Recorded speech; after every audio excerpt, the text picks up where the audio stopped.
नमस्कार विद्यार्थी मित्रांनो, आपण मागच्या तासाला पाश्चात्य काव्य प्रयोजन विचारायला आपण सुरुवात केलेली आहे। त्यामध्ये पाश्चात्य काव्य प्रयोजन जे काही अभ्यासकांनी मांडलेली आहेत त्यामध्ये मागच्या तासाला आपण पाश्चात्य काव्य प्रयोजनाची प्रस्तावना पाहिलेली आहे। त्यानंतर पाश्चात्य काव्य प्रयोजन जी काही वाङ्मयामध्ये मांडलेली आहेत त्या वेगवेगळ्या पाश्चात्य काव्य प्रयोजनापैकी आपण मागच्या तासाला 2 प्रयोजनांचा विचार केलेला आहे। त्यामध्ये पहिलं पाश्चात्य काव्य प्रयोजन आहे पलायनवाद, आणि हे प्रयोजन शॉपेनहावर या अभ्यासकांनी मांडलेलं आहे। त्यानंतर दुसरं प्रयोजन आहे इच्छापूर्ती नावाचं दुसरं प्रयोजन आहे। हे पाश्चात्य काव्य प्रयोजन विचार नासी फडके या अभ्यासकांनी मांडलेले आहेत। या दोन्ही पाश्चात्य काव्य प्रयोजनाचा विचार आपण मागच्या तासाला सविस्तरपणे केलेला आहे। आज पाश्चात्य काव्य प्रयोजनाच्या तिसऱ्या प्रयोजनाला आपण सुरुवात करत आहोत, आणि त्या प्रयोजनाचं नाव आहे जिज्ञासापूर्ती। यालाच इंग्रजीमध्ये क्युरिओसिटी असे म्हणतात। जिज्ञासापूर्ती पाश्चात्य काव्य प्रयोजन विचार हा एफ.एल. ल्यूकस नावाच्या अभ्यासकांनी मांडलेला आहे। जिज्ञासापूर्ती हा शब्द, जिज्ञासापूर्ती या शब्दाचा अर्थ आपल्याला माहीत आहे, आपल्याला ज्ञात आहे। जिज्ञासापूर्ती या शब्दाचा अर्थ कुतूहल आहे। कुतूहल, आपल्याला नको त्या गोष्टीची कुतूहल असते। जिज्ञासापूर्ती हा पाश्चात्य काव्य प्रयोजन विचार एफ.एल. ल्यूकस व कृपा कुलकर्णी या 2 अभ्यासकांनी मांडलेला आहे। एफ.एल. ल्यूकस हे बाहेरच्या देशातील, दुसऱ्या देशातील भाषा अभ्यासक आहेत, आणि दुसरे अभ्यासक आहेत कृपा कुलकर्णी। हे आपल्या मराठी भाषेचे एक जाणकार पंडित, मराठी भाषेचे तथा मराठी भाषा व्याकरणाचे अभ्यासक आहेत। कृपा कुलकर्णी यांचं नाव तुम्ही बऱ्याच ठिकाणी वाचलेलं असेल।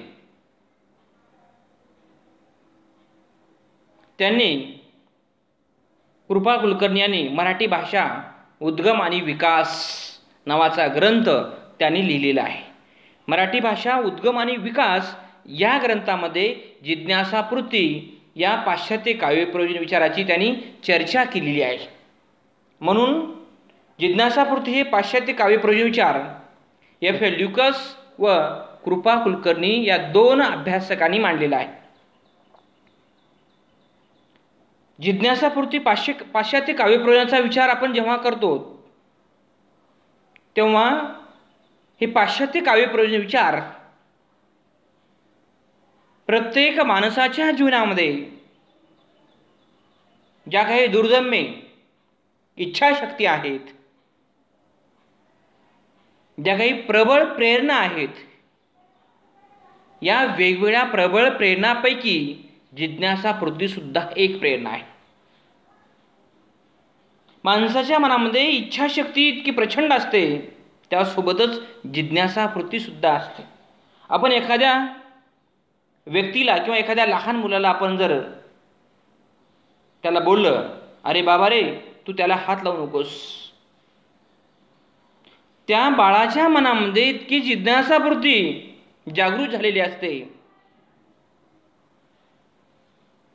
आणि त्याच्या मनामध्ये पुन्हा पुन्हा त्या वस्तूच्या संदर्भामध्ये विचार यायला लागतात. मला आईनं त्याला हात लावू नको म्हणलं.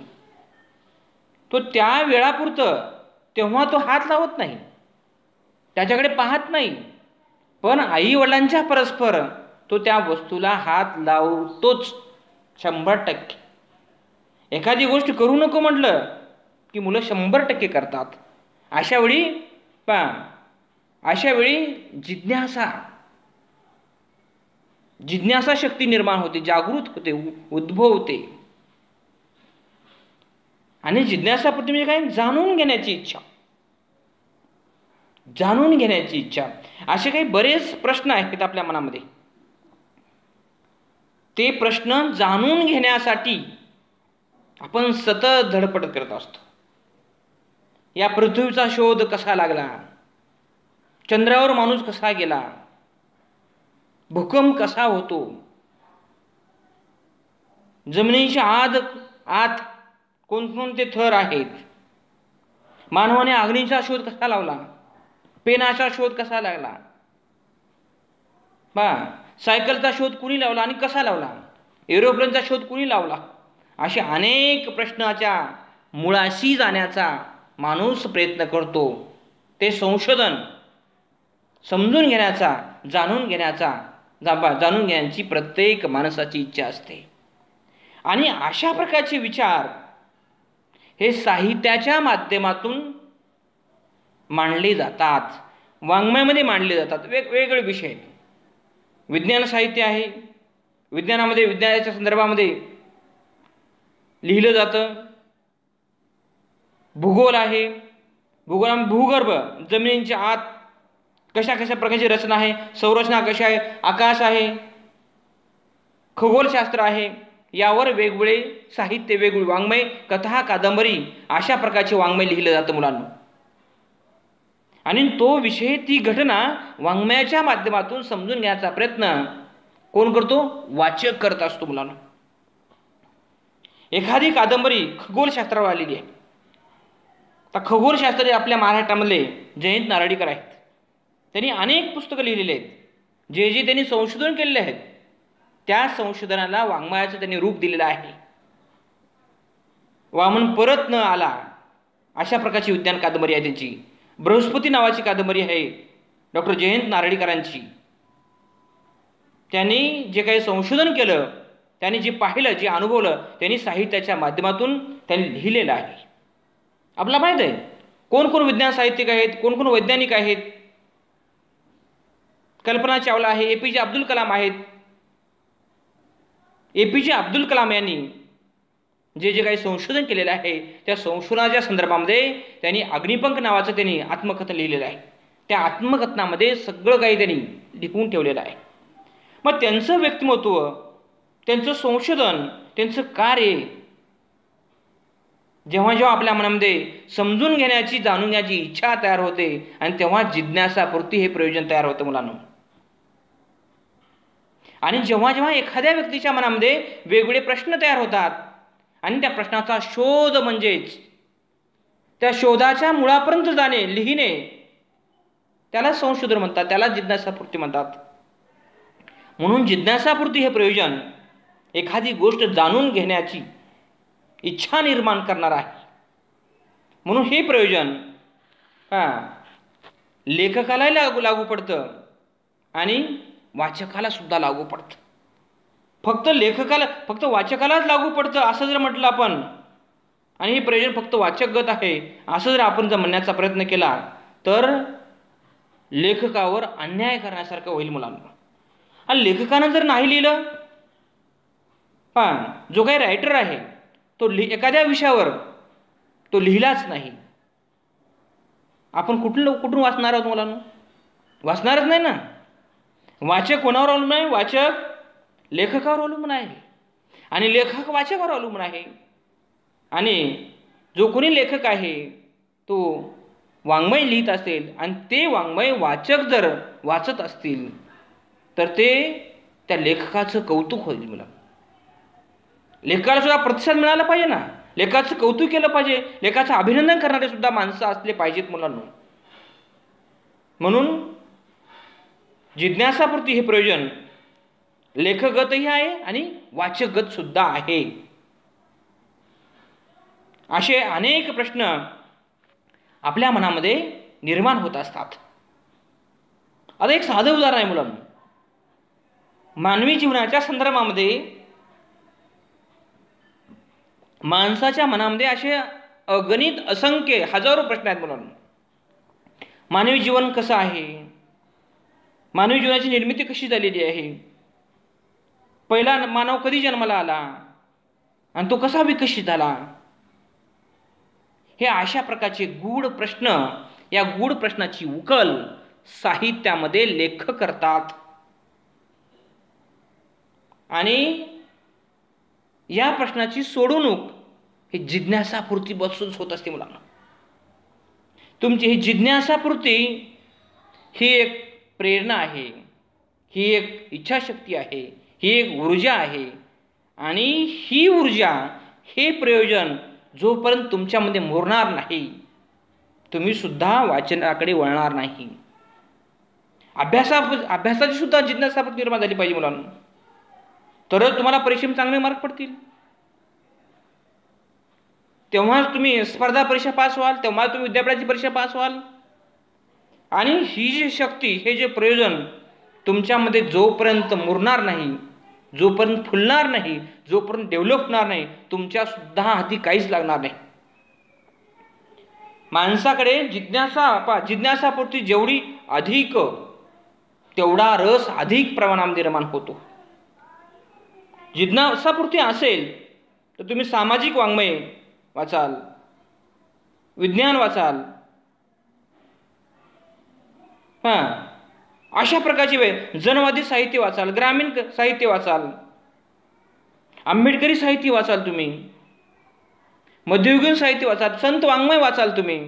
आणि जे काही स्पर्धा परीक्षेत जे वेगवेगळे विषय आहेत, हे सर्व विषय तुमच्या म्हणजे जिज्ञासा असेल तरच तुम्ही वाचाल.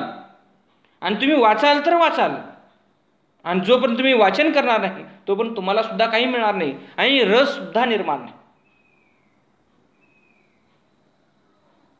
जेवढ्या अधिक प्रमाणामध्ये, जेवढा अधिक तुम्ही वाचन कराल तेवढं वेगवेगळे रस निर्माण होते तुमच्या मनामध्ये, इंटरेस्ट तयार होईल मुलांना. आणि हा जो इंटरेस्ट आहे, हा जो रस आहे, हा जिज्ञासापूर्तीचा एक भाग आहे. आपण नाशी फडकेचं नाव वाचलेलं आहे. नाशी फडके हे कलावादी आहेत. मग त्यांच्या साहित्यामध्ये, त्यांच्या कादंबरी वाङ्मयामध्ये त्यांनी जे काही साहित्य वाङ्मय लिहिलेलं आहे ते खरंच त्यांच्या साहित्यामध्ये, वाङ्मयामध्ये कलावाद कसा त्यांनी लिहिलेला आहे, कसा मांडलेला आहे, हे वाचल्यानंतरच कळेल मुलाला. अन्यथा दुरून काहीच कळणार नाही. आता दुसरं एक उदाहरण म्हणून, प्र. सोनकांबळे नावाचे इंग्रजीचे प्राध्यापक आहेत. ते आता रिटायर झालेले आहेत. औरंगाबादच्या सरस्वती भुवन ज्युनियर कॉलेजला इंग्रजीचे प्राध्यापक होते. त्यांनी आठवणीचे पक्षी नावाचं आत्मकथा लिहिलं आहे, आठवणीचे पक्षी. आणि त्या आठवणीचे पक्षी या आत्मकथनाचा हिंदीमध्ये सुद्धा अनुवाद झालेला आहे, यादों की पंछी म्हणून. आता त्यांचा आठवणीचे पक्षी आत्मकथन वाचल्यानंतरच त्याचं जीवन आपल्याला समजेल. त्यांनी कसा कसा प्रवास केलेला आहे, कसं कसं शिक्षण घेतलेलं आहे, कोणकोणते हाल अपेष्टा त्यांनी सहन केलेले आहेत, आणि त्यांच्या जीवनाचा प्रवास वाचनानंतर आपल्याला समजेल. जी माणसं मोठी झालेली आहेत, मोठी होऊन गेलेली आहेत, ती कशी मोठी झाली. सहज कोणताच व्यक्ती मोठा होत नसतो मुलांनो. कारण त्यांनी प्रवास करत असताना काटे, कुटे, खड्डे, चिखल, दगड या सगळ्या व्यथा आणि वेदना सहन करून, पचवून तो मोठा झालेला असतो. आणि हा मोठा झालेला प्रवास, शून्यातून विश्वापर्यंतची निर्मिती, हे जिज्ञासापूर्तीतून, वाचनातून, जिज्ञासापूर्ती या प्रयोजनातून आपल्याला समजून घेता येते मुलांना. म्हणून थोरा मोठ्यांची चरित्र, आत्मचरित्र, आत्मकथन आवर्जून वाचन केलं पाहिजे. त्याशिवाय आपल्याला सुद्धा प्रेरणा मिळते, अन्यथा आपण सुद्धा मोठं होऊ शकत नाही. आपल्या अगोदरची जी माणसं आहेत त्यांनी काय लिहिलेलं आहे, काय मांडलेलं आहे, आणि ते जे मांडलेलं आहे ते कितपत योग्य आहे, याचा सुद्धा आपल्याला याचं सुद्धा आपल्याला परीक्षण करता आलं पाहिजे. अन्यथा कधीतरी लिहून ठेवलं ते खरंच आहे असं अजिबात नाही. ते आंधळ्यासारखं होईल ना. आपण आंधळे नाहीत मुलांना. आपण शिक्षण घेत आहोत, आपण 10वी पास झालो, 12वी पास झालो, BAच्या दुसऱ्या वर्षाला आपण दुसऱ्या वर्षाचं शिक्षण घेत आहोत. अशा प्रकारचा सारासार विचार सत्सग विवेकबुद्धीच्या माध्यमातून आजच्या विद्यार्थ्याला करता आला पाहिजे. तुम्ही आता यावर्षी BA तृतीय वर्षाच्या वर्गामध्ये आहात मुलांनो. आता थोड्यावर मी सेकंड इयरला म्हटलं होतं, मला सेकंड इयर नाही, तुम्ही थर्ड इयरला आहात आता. आणि म्हणून हे प्रयोजन लेखकगतही आहे आणि वाचकगत सुद्धा आहे. तर लहान मुलांच्या गोष्टी जिज्ञासापूर्तीच्या माध्यमातून आपल्याला जाणून घेता येतं. लहान मुलांचं विश्व फार चांगलं असतं मुलांना, पण आपण नेमकं त्या विश्वाकडे दुर्लक्ष करतो. लहान मुलामध्ये वेगवेगळे गुण असतात, वेगवेगळे पैलू असतात, वेगवेगळे विचार असतात. ते विचार सुद्धा आपल्याला समजून घेता आला पाहिजे. पण ते लहान मुलांच्या गोष्टी किंवा लहान मुलांचं विश्व, लहान मुलांचं जग मानसशास्त्राच्या आधारे आपल्याला समजून घेता आलं पाहिजे. हा मुलगा असं का वागायला लागलेला आहे, ही मुलगी असंच का बोलते, असंच का करते, त्यामुळे मानसशास्त्र दडलेलं आहे मुलांना. आणि हा सर्व विचार किंवा हे प्रयोजन कथा कादंबरीतील वाङ्मयामध्ये सुद्धा आपल्याला पाहता येतं. आणि या जोपर्यंत आपल्या मनामध्ये जिज्ञासापूर्तीचा विचार किंवा जिज्ञासापूर्ती प्रयोजन उद्भवणार नाही, निर्माण होणार नाही, आणि जेव्हा निर्माण झालं त्या कादंबरीच्या माध्यमातून, वाङ्मयाच्या माध्यमातून हा लेखक का लिहिलेला आहे, कोणासाठी लिहिलेला आहे, याचा सुद्धा आपल्याला विचार मिळत असतो मुलांनो. इतर भाषेतील वाङ्मय सुद्धा जिज्ञासापूर्ती या प्रयोजनाच्या माध्यमातून वाचकही वाचत असतो आणि लेखक सुद्धा मांडत असतो. लेखक का लिहितो,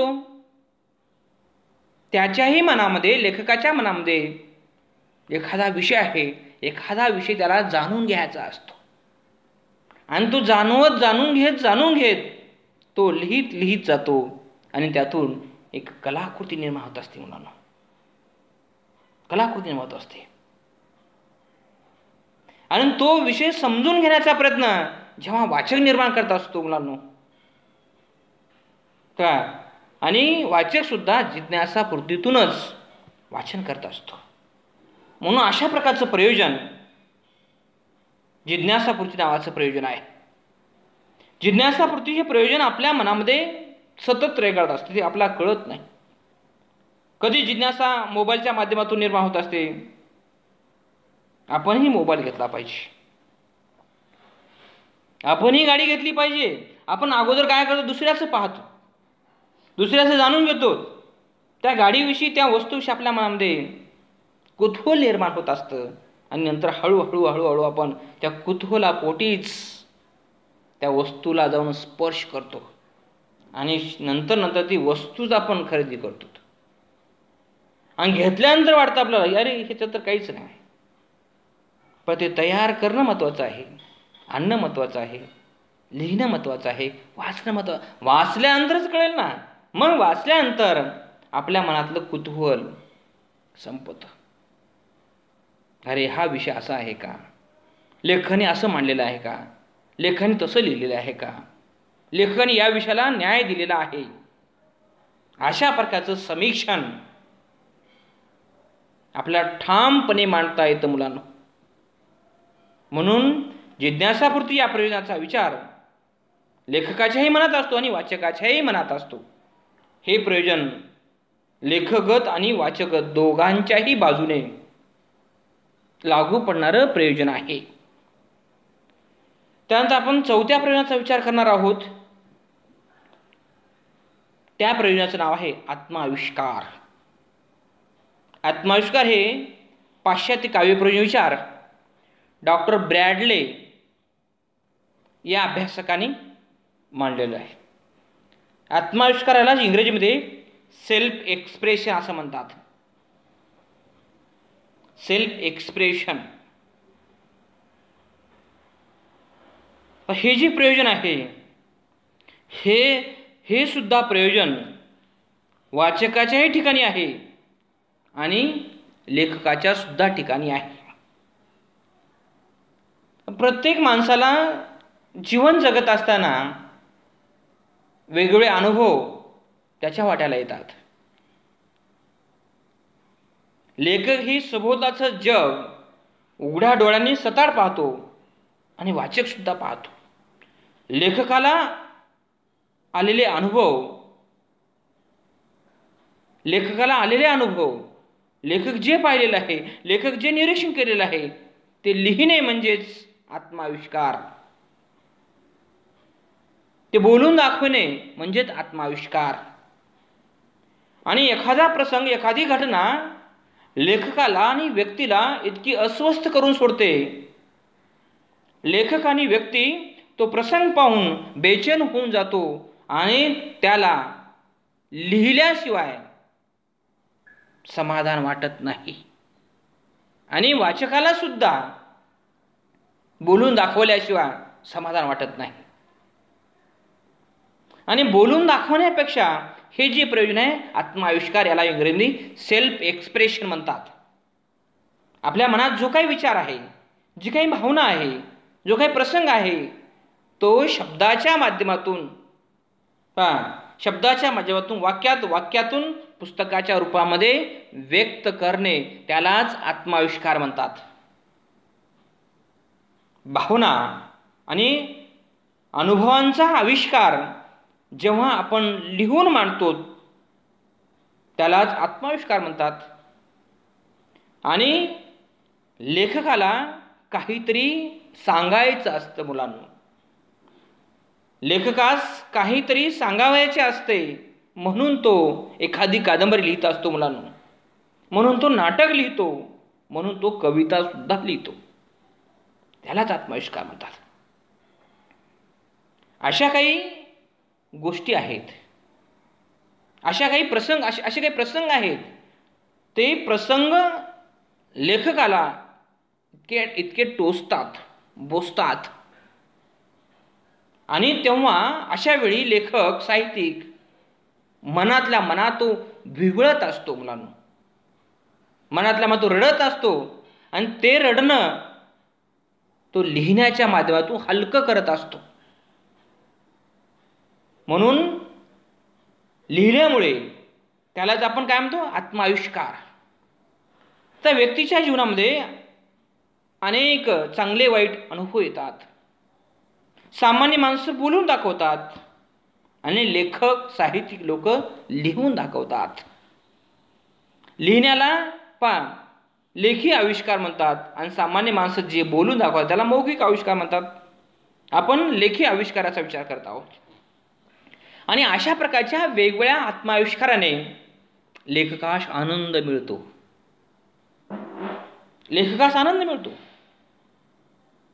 कारण एखादा नवीन विषय कादंबरीच्या माध्यमातून,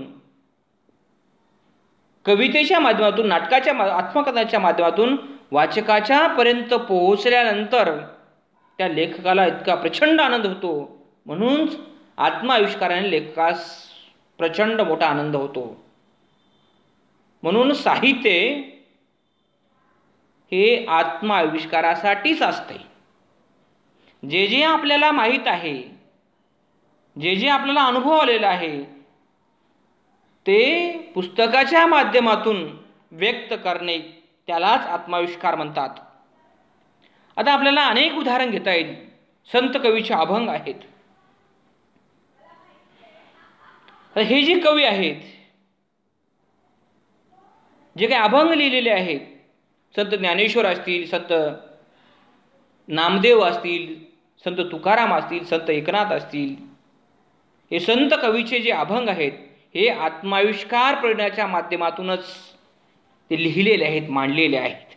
आत्माविष्कार, मनात जो काही विचार, जी काही भावना आहे ती लिहून व्यक्त करणे.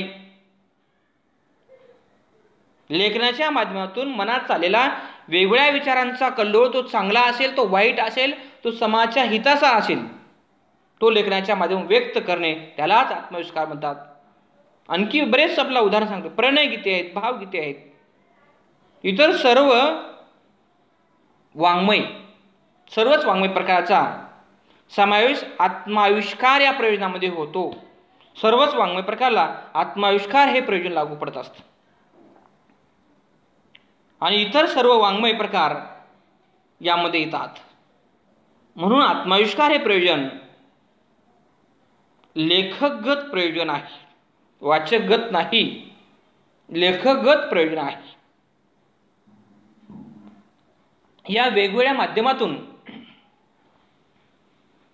लेखक आपल्याला जे आलेले अनुभव, लेखकांनी जे जग पाहिलेलं आहे ते जग प्रतिभेच्या माध्यमातून, कल्पनेच्या माध्यमातून, उपमा, उत्प्रेक्षा, अलंकार या शब्दयोजनेच्या माध्यमातून तो व्यक्त करतो. आणि जे काही तो व्यक्त केलेला आहे ते वाचन करून माणसं समृद्ध होत असतात. आणि जे मांडतो ते मांडल्यामुळे लेखकाचं मनही हलकं होतं. त्याच्या मनामध्ये जी काही धसपूस सुरू असते, त्याचं मन एखाद्या घटनेबद्दल इतकं धुडगूस घातलेलं असतं आणि तो लिहिल्यामुळे पूर्णपणे तो मोकळा होऊन जातो. आणि जेव्हा तो मोकळा होतो तेव्हाच त्याला आनंद निर्माण होतो. कारण एखादी कलाकृती, एखादं साहित्य, एखादं वाङ्मय, एखादी कादंबरी, एखादं नाटक हे त्याचं काय असतं, अपत्य असतं. तो एखादं पुस्तक आत्माविष्काराच्या माध्यमातून जेव्हा तो प्रकाशित करतो तो एका बाळाला किंवा लेकराला जन्म देत असतो. मुलांना जेवढा त्रास, जेवढ्या वेदना, जेवढे कष्ट 9 महिने 9 दिवस एखाद्या बाळाच्या आईला सहन करावं लागतं, झेलावं लागतं, खर्च करावं लागतं, तेवढंच सर्वस्व काही एखाद्या लेखकाला सुद्धा करावं लागतं. म्हणून तेवढीच मेहनत लेखकाला सुद्धा घ्यावी लागते. एखाद्या बाळाची आई बाळाला जन्म देत असताना अगदी गर्भापासून ते प्रसूतीपर्यंतचा प्रवास आईचा जसा असतो तसंच एखाद्या कादंबरीकाचा सुद्धा असतो. मुलांनो, तेवढं सोपं नसतं. स्वतःला सतत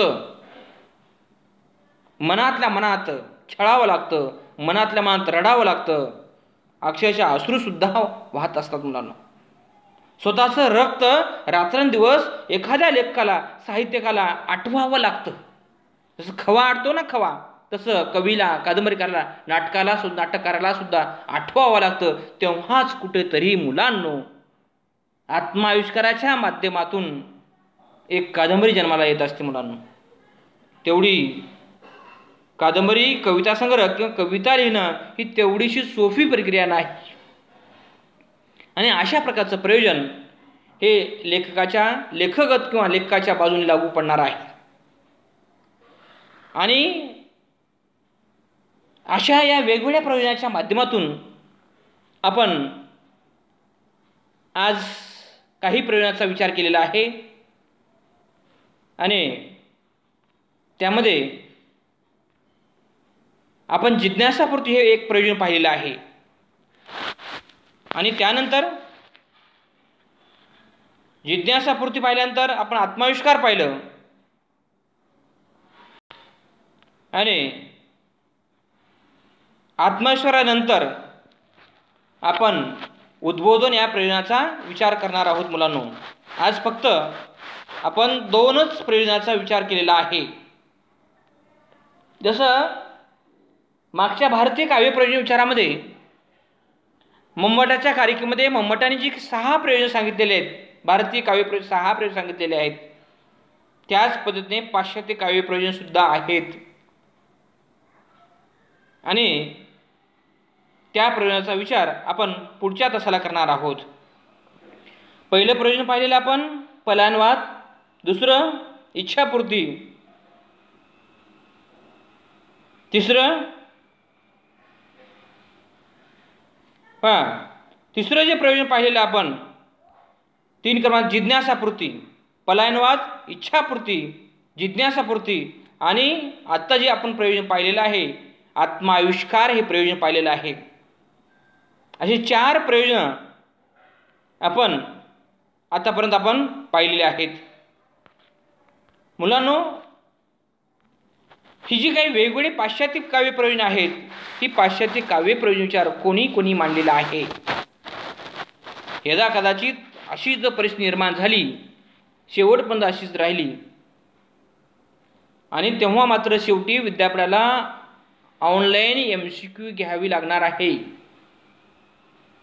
आणि अशा ऑनलाईन MCQ एक्झाममध्ये अगदी सूक्ष्म अभ्यास तुमचा असावा लागतो, सूक्ष्म अभ्यास असावा लागतो. तेव्हा तुम्हाला MCQ परीक्षा देतं किंवा परिस्थिती कमी झाली तरी ऑफलाईन जेव्हा तुम्ही विद्यापीठाची परीक्षा द्याल तेव्हा हे प्रयोजन कोणी मांडलेलं आहे त्यामध्ये तुम्हाला नोंदवावं लागणार आहे, तेव्हाच मार्क पडतील. मुलांनो, असं समजू नका की BA फर्स्ट इयर आणि सेकंड इयरला तुम्ही ज्या पद्धतीने कॉलेज केलेलं आहे, ज्या पद्धतीने तुम्ही अभ्यास केलेला आहे आणि ज्या पद्धतीने अभ्यासाचं रूपांतर तुम्ही लेखी परीक्षेच्या माध्यमातून मांडलेलं आहे. कारण फर्स्ट इयर हे थर्ड इयर आहे मुलांनो. BA थर्ड इयरचा पेपर अतिशय काळजीपूर्वक तपासले जातात. काही जर लिहिला तुम्ही, गप्पा मारलात, मार्क सुद्धा गप्पासारखेच पडतात. तर मार्क तुम्हाला जर अधिकचे मिळवायचे असतील, वजनदार प्राप्त करायचे असेल, पेपर सुद्धा वजनदारच लिहिला पाहिजे, इतकं वजन असलं पाहिजे. त्यामुळे शेवटचा वर्ष आहे, अतिशय चांगल्या पद्धतीने बरेच विद्यार्थी ऑनलाईन क्लासकडे पाहण्याचा दृष्टिकोन जरा वेगळा दिसायला लागलेला आहे मुलांनो. यामध्ये आमचं काही नुकसान नाही, नुकसान तुमचं आहे मुलांनो. आमची काय गरज आहे एवढं ऑनलाईन क्लास पोटतिडकीने घेण्याची काही आवश्यकता नाही. कारण आमचे विद्यार्थी काहीतरी शिकावेत, काहीतरी त्यांना मिळावं. मला मुलांनो, डोकं हे सर्वांनाच आहे. त्याचा वापर जर करत राहाल तुम्ही, त्याचा वापर जर करत असाल तर ते डोकं, त्या डोक्याला तेज निर्माण होईल, चकचकाकी निर्माण होईल, अन्यथा ते डोकं गंजून जाईल मुलांना. म्हणून जे काय आपण शिकवत आहोत ते ऐका, पुन्हा पुन्हा ऐका, समजून घ्या. मी काही जे बोलत आहे त्याचे शॉर्ट नोट्स काढा. मी काही जे बोलतो, जे काही मांडत आहे, जे काही मांडतो ते मांडलेलं शब्दामध्ये मांडण्याचा प्रयत्न करा. त्याला नोट्स म्हणतात मुलांनो. आणि म्हणून अशा प्रकारे आपण आजपर्यंत 4 प्रयोजनाचा विचार केलेला आहे. पहिलं प्रयोजन आहे पलायनवाद, दुसरं प्रयोजन आहे इच्छापूर्ती, तिसरं प्रयोजन आहे जिज्ञासापूर्ती, चौथं आत्माविष्कार. अशा 4 प्रयोजनाचा विचार आपण आजपर्यंत केलेला आहे. उद्याच्या तासाला आपण पुढच्या प्रयोजनाचा विचार करणार आहोत. नमस्कार.